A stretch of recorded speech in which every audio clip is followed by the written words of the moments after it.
ठाण्यातील कळवा रुग्णालयात एका महिन्यात 21 नवजात बालकांचा मृत्यू.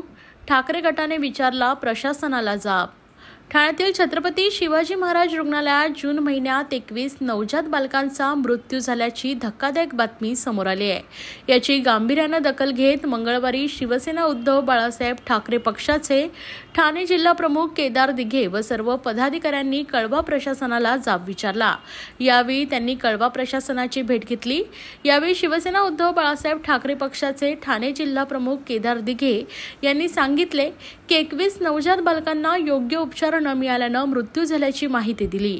कळवा रुग्णालयात संपूर्ण ठाणे जिल्ह्यातून लोक उपचारासाठी येत असतात.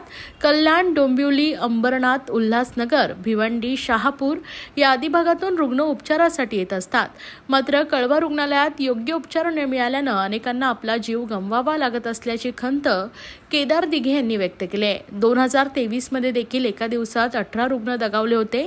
मात्र तेव्हाही कोणत्याही प्रकारची कारवाई करण्यात आली नसल्याचं केदार दिघे यांनी सांगितलंय. आज या संदर्भात त्यांनी कळवा प्रशासनाशी सविस्तर चर्चा केली असून काही सूचनाही त्यांना देण्यात आल्या आहेत. मात्र पुढे असेच प्रकार घडत राहिले तर आंदोलन छेडू असा इशारा यावेळी केदार दिघे यांनी दिलाय. या ठाणे जिल्ह्याचा आणि उभ्या महाराष्ट्राच्या आरोग्य सेवेचं अत्यंत दुर्दैव आहे की महाराष्ट्राची जनता ह्या आरोग्य सेवेमध्ये अक्षरशः होरपळून निघते. आपण बघाल जर का लहान बालकं गेल्या महिन्यामध्ये 21 बालकं जर का या महिन्याभरामध्ये दगावली जातात. गेल्या वर्षभरामध्ये जवळपास एकाच दिवसात 18हून अधिक लोक इकडे दगावले गेले. ह्याच गोष्टीसाठी आम्ही या छत्रपती शिवाजी महाराज हॉस्पिटलला आलेलो की ज्यांचा उभ्या ठाणे जिल्ह्यातील लोकांचा ह्या हॉस्पिटलवरती विश्वास आहे. तिकडे अशी जर का सेवा मिळत असेल तर हे खूप दुःखदायी आहे.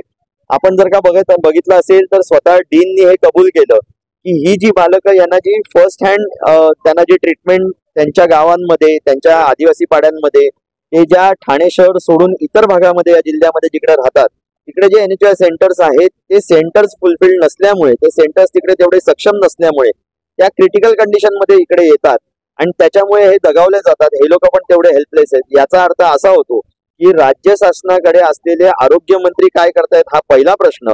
आणि जर का प्रत्येक जिल्ह्यामध्ये, प्रत्येक गावा, आदिवासी पाड्यांमध्ये जर का हे मेडिकल सेंटर्स एवढे सक्षम नसतील तर ते सक्षम करण्याची जास्ती गरज आहे.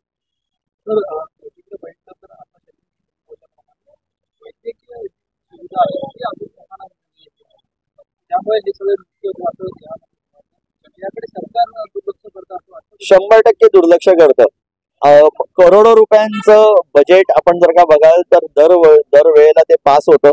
पण हे पैसे जातात कुठे? जर का लोकांचा पैसा लोकांच्या हितासाठी वापरला नाही गेला, त्यांच्या बेसिक रिक्वायरमेंटचे जे म्हणजे आरोग्य, आणि त्या आरोग्याकडे जर का दुर्लक्ष होत असेल राज्य शासनाकडनं, ह्या महानगरपालिकेकडनं, तर हे पैसे जातात कुठे, कोणाच्या खिशात जातात हे बघणं गरजेचं आहे.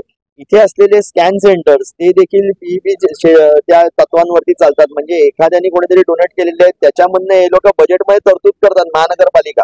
ह्याच्यापेक्षा ह्या हॉस्पिटल जे महानगरपालिकेच्या अखत्यारीत येतात त्यांनी जर का स्वतःच्या मशीन्स घेतल्या तर तो भार ह्या हॉस्पिटलवरती आणि ठाणे महानगरपालिकेवरती पडणार नाही. दुसरी गोष्ट अशी आहे की इथल्या कितीतरी पॅथॉलॉजिकल ज्या टेस्ट आहेत त्याला देखील लोकांना कितीतरी वेळा बाहेर जावं लागतं. यांचं म्हणणं असं आहे, डीन बरोबर जेव्हा आम्ही या मेडिकल सुपरिटेंडंट बरोबर ज्या वेळेला आम्ही बैठक घेतली त्यांचं म्हणणं असं आहे की सगळ्या टेस्ट मोफत आहेत. तर आमची मागणी अशी होती जर का मोफत आहेत, जी लोक ग्रामीण भागात नाही येतात त्यांच्यासाठी इकडे फलक लावा की बाबा सगळ्या टेस्ट इकडे मोफत आहेत. इकडे ऍडमिशन घेतानापासून घेऊन ते बरा होऊन बाहेर जास्तोपर्यंत या इकडे जर का लोकांना त्रास जर का सहन करावा लागत असेल तर हे अत्यंत दुर्दैव आहे. त्याचबरोबर आमची मागणी अशी होती की चॅरिटी कमिशनर कडनं अनेक हॉस्पिटल्स मधनं 10% त्यांचे जे काही बेड्स अवेलेबल असतात चॅरिटीच्या अंतर्गत त्याची प्रोव्हिजन जर का ह्या लोकांबरोबर कोऑर्डिनेशन मध्ये असेल, म्हणजे गव्हर्नमेंट हॉस्पिटल्स बरोबर, तर ह्यांच्याकडे आलेला एखादा रुग्ण जर का इकडे जागा नसेल तर ते लोक रेकमेंड करू शकतात त्या प्रायव्हेट हॉस्पिटलला आणि त्या चॅरिटी कमिशनर कडनं ते बेड अवेलेबल झाले तर तो रुग्ण कुठेतरी दगावला जाणार नाही. त्याला योग्य त्या वेळेला योग्य ती जे काही आरोग्य सेवा मिळायला पाहिजे ती मिळू शकेल. मला असं वाटतं आम्ही काही डेडलाईन्स दिलेले आहेत. त्याचबरोबर आम्ही त्यांना काही गोष्टींवरती काम करायला सांगितलेलं आहे. आमची शिव आरोग्य सेना ज्यांनी हा विषय इकडे उपस्थित केला, ज्यांनी ह्या सगळ्या गोष्टी आमच्या सगळ्यांच्या नजरेत आणून दिल्या आणि त्यांचा प्रयास असतो की प्रत्येक ठिकाणी लोकांचं आरोग्य चांगलं राहण्यासाठी, त्यांचं स्वास्थ्य चांगलं राहण्यासाठी त्यांची धावपळ असते. तर त्यांच्या टीमपैकी म्हणजे डॉक्टर प्रशांत असतील, इकडे एकनाथ अहिरे असतील, ह्या सगळ्या लोक, त्यांचे सर्व सहकारी हे या सगळ्या गोष्टीचा वेळोवेळी त्याच्या बाबतीत ते इकडे येऊन फॉलोअप घेत राहतील आणि त्याच्या बाबतीत जर का योग्य विषय मार्गी नाही लागला तर त्याच्या बाबतीत जसं आंदोलन छेडायचं ते छेडलं जाईल.